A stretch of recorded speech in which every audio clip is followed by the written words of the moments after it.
패트릭 마홈스, 이제 슈퍼볼에서 우승했으니 다음엔 뭘 할 건가요? 작년에도 똑같이 물어봤는데요. 87년부터 슈퍼볼 MVP는 한결같이 답변합니다. I'm gonna go to Disney World. I'm going to Disney World. Disneyland. I'm going to Disney World. 슈퍼볼 MVP는 왜 이토록 디즈니월드에 가려는 걸까요? 아니면 디즈니월드를 가라고 우리를 설득하는 건 아닐까요? 다음엔 무엇을 할 건가요? 어느 분야에서 정점을 찍은 사람에게 궁금한 질문이죠. 디즈니 CEO 마이클 아이스너도 마찬가지였습니다. 1987년 1월 어느 날 아이스너 부부는 세계 최초로 무착륙 세계 일주 비행에 성공한 딕 루탄과 저녁을 즐기고 있었습니다. 식사가 막바지에 이르자 아이스너는 루탄에게 물었습니다. 당신은 모든 것을 성취한 것 같은데 다음에는 무엇을 할 수 있을까요? 어쩌면 글로벌 엔터테인먼트 시장 꼭대기에 서 있던 아이스너 자신의 고민이었을 수도 있죠. 루탄은 망설임 없이 대답했습니다. 디즈니월드에 갈 거예요. 자칫 무거워질 수 있는 분위기를 가볍게 풀어낸 재치 있는 답변이었죠. 하지만 옆에 있던 아이스너 부인 제인의 생각은 달랐습니다. 이거 디즈니 슬로건이 될 수 있겠는데요. 제인은 디즈니월드에 갈 거예요 라는 슬로건이 인생 최고의 순간에 디즈니를 떠오르게 하는 장치가 될 수 있다고 생각했습니다. 마이클 아이스너도 그 아이디어에 바로 매료됐죠. 그리고 타이밍이 좋았습니다. 마침 2주 뒤에 슈퍼볼 21이 열릴 예정이었기 때문입니다. 아이스너는 전 세계 꼭대기에 올라선 슈퍼볼 MVP가 디즈니 슬로건을 외치길 바랬습니다. 그런데 한 가지 조건이 있었죠. 디즈니월드에 가고 싶다는 바람이 진짜여야 한다는 것입니다. 실제 아이스너는 선수 섭외비를 의도적으로 낮게 측정했는데요. 선수들이 오로지 돈 때문에 슬로건을 외치기보다 실제 바람과 감정이 투영되길 바랬기 때문이죠. 그럼 얼추 스토리보드가 완성된 것 같네요. 경기가 종료되는 순간 현장에 난입해서 슈퍼볼 MVP로부터 디즈니월드에 갈 거야 라는 답변을 받아내고 그 과정을 날 것으로 그대로 내보내면 됐습니다. 스튜디오도 CG도 리허설도 대본도 필요 없습니다. 그래서 불가능에 가까운 미션이었습니다. 디즈니월드에 갈 거라고 외치면 75,000달러를 줄게. 이거 거절하기 힘든 제안이죠. 하지만 87년 뉴욕 자이언츠를 슈퍼볼로 이끈 필 심스는 디즈니의 제안을 거절했습니다. 뒤따른 조건 때문에 말이죠. 너희 팀이 이긴다면. 심스 입장에서는 가뜩이나 신경 쓸 것도 많은데 슬로건까지 기억해야 했고 경기 전부터 우승을 가정한다는 것에 뭔가 부정 탈 것만 같았죠. 결국 디즈니는 심스와 양팀 MVP 후보들에게 경기 결과와 무관하게 광고 금액을 보장하겠다며 극적으로 주연 배우들을 섭외했습니다. 자, 이제 전력 질주할 차례입니다. 경기 종료 휘슬과 함께 선수, 가족, 운영요원, 미디어 크루 등 수백 명이 필드로 질주합니다. 경쟁자에 앞서 MVP를 찾아가야 합니다. 그 여정에서 주인공을 잃어버리기 일쑤라는데요. 그래서 디즈니는 촬영 크루 3팀을 투입해 전방위에서 타겟을 조여간다고 하죠. 여담인데 디즈니 촬영 크루가 가장 꺼렸던 팀은 뉴잉글랜드 패트리어츠였다고 합니다. 매번 극적인 승부를 연출하다 보니 마지막 순간까지도 누굴 촬영하고 어떻게 다가갈지 결정할 수 없었기 때문이라죠. 그런데 주인공에게 도달했다고 해도 끝난 게 아닙니다.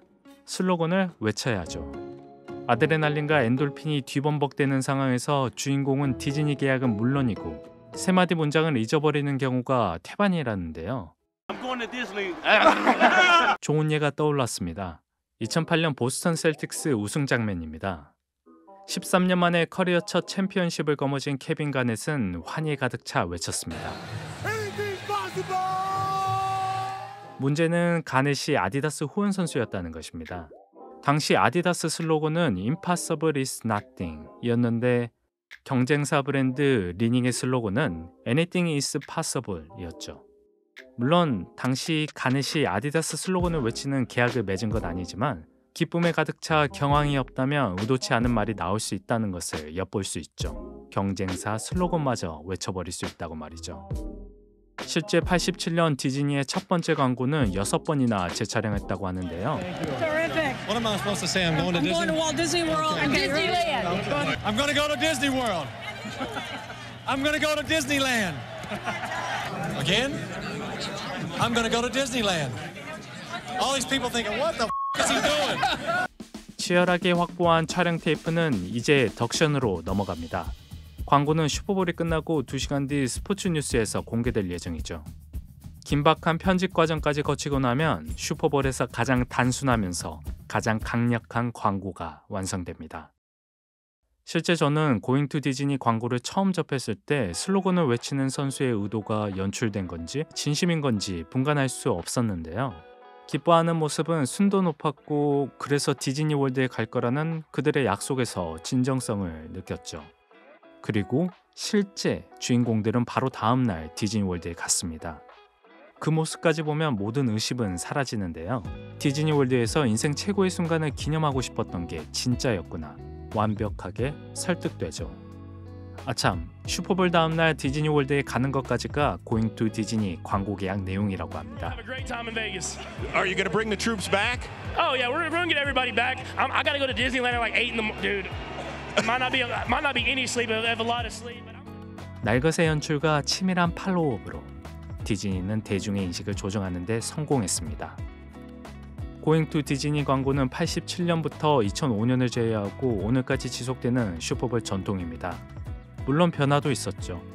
2001년 슈퍼볼 MVP 레이 루이스는 직전에 살인 사건에 휘말리는 바람에 동료에게 라인을 양보해야 했죠. 걸프전을 치르고 있던 91년 MVP 오티스 앤더슨은 디즈니 월드 대신 승리를 군인들에게 바친다고 외쳤죠. 또 NBA 파이널, 메이저리그 월드 시리즈, 아메리칸 아이돌 미스 유니버스, 굵직한 스포츠 경연 이벤트 피날레에서도 함께합니다. I'm going to Disney World. I'm going to Disney World. I'm going to Disney World. 이젠 광고 문구라기보다 정상의 기쁨을 표현하는 관용구에 가깝습니다. 2015년 디즈니는 그의 고잉 투 디즈니 광고를 집행하지 않기로 했는데요. 슈퍼볼 MVP 페이튼 매닝은 다음에 뭘 할 거냐는 기자의 질문에 디즈니 슬로건을 자발적으로 내뱉었죠. 매년 고등학교 풋볼 선수, 중학교 축구 선수, 초등학교 수영 선수, 유소년 스포츠 팬들이 무언가 우승하면 필연적으로 나는 디즈니에 갈 거야 라고 외칠 것입니다. 디즈니 입장에서 그들이 당장 디즈니 월드에 오지 않아도 괜찮습니다. 행복한 순간에 디즈니를 언급했다면 됐습니다. 앞으로 디즈니를 떠올릴 때면 행복한 감정이 일어날 테니 말이죠. 고잉 투 디즈니, 디즈니의 탁월한 마케팅이었습니다. 스포츠 그 너머 비욘드 스포츠였습니다. 감사합니다. Man, luckily I'm going to Disneyland now, so I have Disney World and Disneyland crossed off, and I'll have to make some more parks so I can go around everywhere and do a world tour. Next year.